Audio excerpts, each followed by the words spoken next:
Let me go across to Yogendra Yadav first. Now, there are two ways of looking at it. One, the opposition would like to keep the Adani issue alive. They tried that with Rafale, it didn't work. The other perspective is that the Prime Minister is talking about his connect with the Indian voter, the bharosa that people have on Modi, ek Modi sab pe bhari, and these are the two countervailing narratives that are playing out at the same time. Do you think the Prime Minister, with his national governance pitch, would be able to drown out the charges that are being leveled by the opposition? How do you see this play out from here? Yogendra Yadav. Rahul, the Prime Minister would have responded, would have met the challenge if he had actually responded to the questions that are being asked. To talk about Congress's history is fine, wonderful. Let us for the moment assume that everything that he says about Congress is true. Let's assume it. Does it answer the question of Adani? Let us assume that everything in the Hindenburg report is false and motivated. Let us for the moment assume it. Even then, the answer that the Prime Minister has given is that the answer that you would expect. Here is a scandal.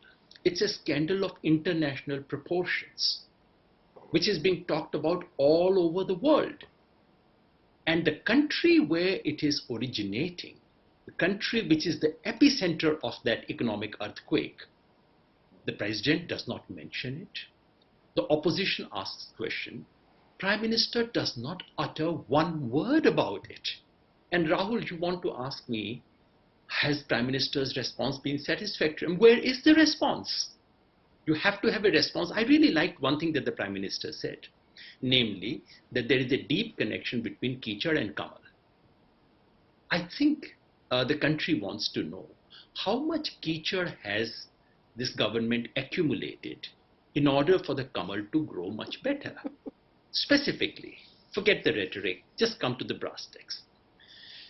Let us not for the moment go by anything that the Hindenburg report says. Let us simply stick to what the Indian sources have been saying. Journalists like Paranjay Gua Thakurta, various magazines, everyone has been talking about for years.